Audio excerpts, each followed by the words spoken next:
कैया कैया अड्डा में आया है अपना रानी भैया. ರಾಣಿ ಸಿನಿಮಾದಿಂದ ನಿಮ್ಮ ಪ್ರೇಕ್ಷಕರು ಏನೆಲ್ಲ ಎಕ್ಸ್ಪೆಕ್ಟ್ ಮಾಡ್ಬೋದು, ಯಾವ ರೀತಿಯಾಗಿರುತ್ತೆ ಸಿನಿಮಾ, ಈ ಹಿಂದೆ ನೋಡಿದ್ದಕ್ಕೂ ಈ ಸಿನಿಮಾಗೂ ಅಂತ? ಕಣ್ಣೀರು ಬರೋಷ್ಟು ಇಮೋಷನ್ಸು, ಬಾಯ್ಲ್ ಆಗೋಷ್ಟು ಆ್ಯಕ್ಷನ್. ಒಂದು 3 ದಿನ ಅಂತೂ ಹ್ಯಾಂಗ್ ಓವರ್ ಇರುತ್ತೆ ಈ ಸಿನಿಮಾ ನೋಡಾದ್ಮೇಲೆ. ಇಡೀ ಕರ್ನಾಟಕ ನಿಮ್ಮನ್ನ ಒಪ್ಕೊಂಡಾಗಿದೆ, ಸ್ಮಾಲ್ ಸ್ಕ್ರೀನ್ ಆಡಿಯನ್ಸು. ಥಿಯೇಟ್ರಿಗೆ ನಾಯಿ ಬರಲ್ಲ ಆ ಥರ ಸುಮಾರು ಏನು ಕೇಳಿದ್ದೀನಿ. I am trying to just give my 200%. ನಾನು ಬೆಸ್ಟ್ ಆಗಿರಬೇಕು. ಅವ್ರಿಗೆ ಸಿಕ್ಕಿದಾಗ ಅವ್ರ ರೆಸ್ಪಾನ್ಸ್ಗೂ ನಾನು ಕೇರ್ ಮಾಡೋಕೆ ಹೋಗೋದು. ಸೊ ಆ ಎಲ್ಲ ಸಿನಿಮಾಗಳಿಗೆ ನಿಮ್ಮ ಸಿನಿಮಾ ಎಷ್ಟರ ಮಟ್ಟಿಗೆ ಟಕ್ಕರ್ ಕೊಡುತ್ತೆ ಅನ್ನೋಂಥ ಹೋಪ್ಸ್ ಇದೆ. ವರ್ಷಕ್ಕೆ ಒಂದು 12 ಸಿನಿಮಾ ರಿಲೀಸ್ ಆದರೆ 10 ಆದರೂ ಹಿಟ್ ಆಗಬೇಕು. ದೆನ್ ಇಂಡಸ್ಟ್ರೀಸ್ ಡೆವಲಪಿಂಗ್ ಅಂತ ಹೇಳ್ಬೋದು. ಸೊ ಎಲ್ಲರಿಗೂ ಆಲ್ ದ ಬೆಸ್ಟ್. ಜೀವನದಲ್ಲಿ ಲಾಯಲ್ಟಿ ಇಂಪಾರ್ಟೆಂಟು. ತುಂಬ ರಿಯಲ್ ಆಗಿರಿ. ನಿಮ್ಮ ಲೈಫಲ್ಲಿ ತಂದೆ ತಾಯಿಗೆ ಪ್ರೀತಿ ಕೊಟ್ಟು ಅವ್ರ ಆಶೀರ್ವಾದ ಸಿಕ್ಕರೆ ಜೀವನದಲ್ಲಿ ಅರ್ಧ ಯುದ್ಧನೇ ಗೆದ್ದಂತೆ. ಈ ಥರ ಒಂದು ಬ್ಯೂಟಿಫುಲ್ ಲೈನ್ಸ್ ಹೇಳಿ ಅವರ ಪ್ರೆಸ್ ಮೀಟಲ್ಲಿ ಒಂದಿಷ್ಟು ಇಂಟ್ರೆಸ್ಟಿಂಗ್ ವಿಚಾರಗಳನ್ನ ಹಂಚ್ಕೊಂಡ್ರು. ಅವ್ರು ಬೇರೆ ಯಾರೂ ಇಲ್ಲ, ಕಿರಣ್ ರಾಜ್ ಸರ್. ಅವರ ಸಿನಿಮಾ ರಿಲೀಸ್ ಆಗ್ತಾ ಇದೆ. ಅವರ ಅಪ್ಕಮಿಂಗ್ ಸಿನಿಮಾದ ಬಗ್ಗೆ ಒಂದಿಷ್ಟು ಮಾತಾಡ್ತಾ ಹೋಗೋಣ. Hi sir. ಹಲೋ. ಜೀವನದ ಬಗ್ಗೆ ಒಂದು ಬ್ಯೂಟಿಫುಲ್ ಲೈನ್ಸ್ ಹೇಳಿದ್ರಿ. ಅಂದರೆ ಬದುಕಲ್ಲಿ ಒಂದು ಅರ್ಧ ಯುದ್ಧನೇ ಗೆದ್ದಂತೆ. ತಂದೆ ತಾಯಿಗೆ ಅವರ ಒಂದು ಆಶೀರ್ವಾದ ಮತ್ತು ಅವರೊಂದು ಕೃಪಾ ಕಟಾಕ್ಷ ನಮ್ಮ ಮೇಲಿದ್ರೆ ಸಾಕು, ಲೈಫಲ್ಲಿ ಅರ್ಧ ವಾರೇ ಗೆದ್ದಂತೆ ಅಂತ. ಇದು ಇನ್ಸ್ಪೈರಾ ಅಥವಾ ನಿಮ್ಮ ಹೃದಯಾಂತ ಮನದಾಳದ ಮಾತುಗಳ ಅಂತ? ಇಲ್ಲ, ಇದು ನನ್ನ ಪರ್ಸನಲ್ ಎಕ್ಸ್ಪೀರಿಯನ್ಸು. ಇಷ್ಟು ದಿನ ನಾನು ಏನು ಲೈಫ್ನ ಯಾವ ರೀತಿ ನೋಡಿದ್ದೀನಿ, ಪ್ರತಿ ಒಂದು 5 ವರ್ಷಕ್ಕೂ ನಿಮ್ಮ ಪರ್ಸ್ಪೆಕ್ಟಿವ್ ಏನಿದೆ ಟುವರ್ಡ್ಸ್ ಲೈಫ್ ಚೇಂಜ್ ಆಗ್ತಾ ಹೋಗುತ್ತೆ. ಬಿಕಾಸ್ ನೀವು ಒಂದಷ್ಟು ಹೊಸ ಎಕ್ಸ್ಪೀರಿಯನ್ಸ್ ತಗೋತೀರಾ, ಒಂದು ಹೊಸ ಜನನ ಮೀಟ್ ಮಾಡ್ತೀರಾ ಆ್ಯಂಡ್ ಲೈಫ್ನ ಬೇರೆ ರೀತಿ ನೋಡೋಕೆ ಸ್ಟಾರ್ಟ್ ಮಾಡ್ತೀರಾ. ಸೊ ಇಲ್ಲಿವರೆಗೂ ಅಪ್ಸ್ ಆ್ಯಂಡ್ ಡೌನ್ಸ್ ಪ್ರತಿಯೊಂದನ್ನು ನೋಡಿದಾಗ ಇವತ್ತು ಈ ಒಂದು ಸ್ಟೇಜ್ ಆಫ್ ಲೈಫಲ್ಲಿ ನಾನು ಅರ್ಥ ಮಾಡ್ಕೊಂಡಿದ್ದು, ರೆಸ್ಪೆಕ್ಟ್ ಯುವರ್ ಪೇರೆಂಟ್ಸ್. ಆಬ್ವಿಯಸ್ಲಿ ನಿಮ್ಗೆ ಏನು ಅಂದ್ಕೊಂಡಿದ್ರೆ ಅದು ಪ್ರತಿಯೊಂದು ಆಗುತ್ತೆ. So start respect from home. Rani ಸಿನಿಮಾಗೋಸ್ಕರ ತುಂಬ ರಿಸ್ಕನ್ನು, ನಿಮ್ಮ ಲೈಫ್ನೇ ತುಂಬ ರಿಸ್ಕ್ನಲ್ಲಿ ಇಟ್ರಿ ಅಂತ ಕಾಣಿಸುತ್ತೆ. ಈ ಸ್ಕೂಬಾ ಡೈವಿಂಗ್ ಇರಲಿ, ಪ್ಯಾರಾಗ್ಲೈಡಿಂಗ್ ಮಾಡಿದ್ದೀರಾ.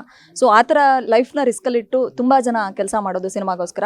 ಸೊ ಅದರಲ್ಲಿ ನೀವು ಒಬ್ಬರು. ಸೊ ಯಾಕೆ ಅಷ್ಟೊಂದು ರಿಸ್ಕ್ ಅಂತ? 2 ಕಾರಣ ಇದೆ. ಒಂದು, ಲೈಫ್ ಅನ್ನೋದು ಏನಿದೆ ಅದರಲ್ಲಿ ಪ್ರತಿಯೊಂದು ಎಕ್ಸ್ಪೀರಿಯನ್ಸ್ ಅನ್ನೋದು ಏನಿದೆ ಅದು once in a life time ಅನ್ನೋದು ನನಗೆ ತುಂಬ ಚೆನ್ನಾಗಿ ಅರ್ಥ ಆಗಿದೆ. ಸೊ ಇವತ್ತು ನಾನು ಏನೇ ಮಾಡ್ತಾ ಇದ್ದೀನಿ, ಏನೇ ಎಕ್ಸ್ಪೀರಿಯನ್ಸ್ ಮಾಡ್ತಾ ಇದ್ದೀನಿ, ಅದು ಎಷ್ಟೋ 1000 ಜನಕ್ಕೆ ಇಲ್ಲಿ ಆಗಿರಲ್ಲ. ಈಗ ಎಷ್ಟು ಜನ 13,000 ಅಡಿಯಿಂದ ಸನ್ರೈಸ್ ನೋಡಿರ್ತಾರೆ, ಅಥವಾ ಎಷ್ಟು ಜನ ಆ ಫೀಲ್ನ ಎಕ್ಸ್ಪೀರಿಯನ್ಸ್ ಮಾಡಿರ್ತಾರೆ. Life it's all about experiencing things. So ಬೇರೆ ಬೇರೆ ಮೂಲಕ I am just experiencing life. Rani ಸಿನಿಮಾದಿಂದ ನಿಮ್ಮ ಪ್ರೇಕ್ಷಕರು ಏನೆಲ್ಲ ಎಕ್ಸ್ಪೆಕ್ಟ್ ಮಾಡ್ಬೋದು, ಯಾವ ರೀತಿಯಾಗಿರುತ್ತೆ ಸಿನಿಮಾ, ಈ ಹಿಂದೆ ನೋಡಿದ್ದಕ್ಕೂ ಈ ಸಿನಿಮಾಗೂ ಅಂತ? ಕಣ್ಣೀರು ಬರೋಷ್ಟು ಇಮೋಷನ್ಸು, ಬಾಯ್ಲ್ ಆಗೋಷ್ಟು ಆ್ಯಕ್ಷನ್ನು. ಸೊ ಪ್ರತಿಯೊಂದು ಇದೆ ಇದರಲ್ಲಿ ನಿಮಗೆ. ಅಂದರೆ ಒಂದು ಫ್ಯಾಮ್ಲಿ ಆ್ಯಸ್ ಅ ಹೋಲ್ ಎಲ್ಲರೂ ಒಟ್ಟಿಗೆ ಬಂದು ಇದನ್ನು ಎಂಜಾಯ್ ಮಾಡ್ತಾರೆ. ಆ್ಯಂಡ್ ಒಂದು 3 ದಿನ ಅಂತೂ ಹ್ಯಾಂಗ್ ಓವರ್ ಇರುತ್ತೆ ಈ ಸಿನಿಮಾ ನೋಡಾದ್ಮೇಲೆ. That I can promise. Buddies cinema ಆದ ನಂತರ ನಿಮ್ಮ ಕಾಂಬಿನೇಷನ್ ರಿಪೀಟ್ ಆಗಿರೋದು ರಾಣಿ. ಅಫ್ಕೋರ್ಸ್ ಅಂದರೆ ಒಂದು ಸಿನಿಮಾ ಆದ ನಂತರ ಅದೇ ಹೀರೋ ಜೊತೆ ಮಾಡೋದು ತುಂಬ ಕಡಿಮೆ. ಸೊ ಗುರು ಸರ್ ಮತ್ತು ನಿಮ್ಮ ಕಾಂಬಿನೇಷನಿಂದ ಡಬಲ್ ನಿರೀಕ್ಷೆ ಹೆಚ್ಚಾಗಿದೆ. ಸೊ ಅದ್ರ ಬಗ್ಗೆ ಏನು ಹೇಳ್ತೀರಿ? ಸೊ ಅದೇ ಹೇಳ್ತಿರೋದು, ಇಲ್ಲಿ ಅವಕಾಶ ಅನ್ನೋದು ತುಂಬ ಇಂಪಾರ್ಟೆಂಟು ಯಾವುದೇ ಒಂದು ಆರ್ಟಿಸ್ಟ್ಗೆ. ಆ್ಯಂಡ್ ನನ್ನ ಮತ್ತೆ ನಂಬಿ ನನಗೆ ಒಂದು ಅವಕಾಶ ಮತ್ತೆ ಕೊಟ್ಟಿದ್ದಾರೆ ಅಂದರೆ ಅಂದಾಗ, yes, I am doing my work in a good way ಅಂತಲೂ ನಂಗೆ ಅನಿಸುತ್ತೆ. And I feel thankful. Because ಇವತ್ತು ಇನ್ವೆಸ್ಟ್ಮೆಂಟ್ ಆಗಲಿ ತುಂಬ ಹೆದರ್ತಾರೆ. ಒಬ್ರಿಗೆ 10 ರೂಪಾಯಿ ಕೊಡೋದಕ್ಕೂ 10 ಸಲ ಯೋಚನೆ ಮಾಡ್ತಾರೆ. ಅಂಥದ್ರಲ್ಲಿ ಇಷ್ಟು ದೊಡ್ಡ ಬಜೆಟು ಬರೀ ನನ್ನ ಆರ್ಟ್ ನೋಡಿ ನಂಬಿ ಅದ್ರ ಮೇಲೆ ಇಷ್ಟು ಜನ ಹಾಕಿದ್ದಾರೆ ಅಂತ ಅಂದಾಗ, I am trying to just give my 200%. ನಾನು ಬೆಸ್ಟ್ ಆಗಿರಬೇಕು. Whatever I can do I should do. And ಇದೊಂದು ಓನ್ಲಿ ಚಾನ್ಸ್ ಅಂತಲೂ ಹೇಳ್ಬೋದು. ಸುದ್ದಿಗೋಷ್ಠಿಯಲ್ಲಿ ಮಾತಾಡ್ತಾ ಒಂದು ಮಾತು ಹೇಳಿದ್ರಿ, ಅಂದರೆ ಈ ಹುಡುಗನ ನಂಬಿ ದುಡ್ಡು ಹಾಕ್ತಾ ಇದ್ದೀರಾ ಅಂತ. ಯಾರೋ ಅಂದರೆ ಲೈಕ್ ಹಾಕಬೇಡಿ ಅಂತ ಯಾರಾದರೂ ಹೇಳಿದ್ರಾ? ಆ ಮಾತೇನಾದರೂ ನಿಮಗೆ ಕಿವಿಗೆ ಬಿತ್ತಾ ಅಂತ? ಕೇಳಿದ್ದೀನಿ ಸುಮಾರು. ಇವ್ನು ಹಾಕೊಂಡ್ರೆ 10 ಟಿಕೆಟ್ ಸೇಲ್ ಆಗಲ್ಲ, ಏನೋ ಥಿಯೇಟ್ರಿಗೆ ನಾಯಿ ಬರಲ್ಲ, ಆ ಥರ ಸುಮಾರು ಏನೋ ಕೇಳಿದ್ದೀನಿ. ಬಟ್ ಮೋಸ್ಟ್ಲಿ ಅವ್ರ perspectively the way they have seen life, ಅವ್ರು ಕರೆಕ್ಟಾಗಿರ್ಬೋದು. ಆನ್ಸರ್ ಕೊಡಬೇಕು ಅಂತ ಅಂದಾಗ ನಾನು ಅವ್ರ ಮುಂದೆ ಹೋಗಿ ಕೂಗಾಡ್ಕೊಂಡೆ ಆನ್ಸರ್ ಕೊಡಬೇಕು ಅಂತ ಇಲ್ಲ.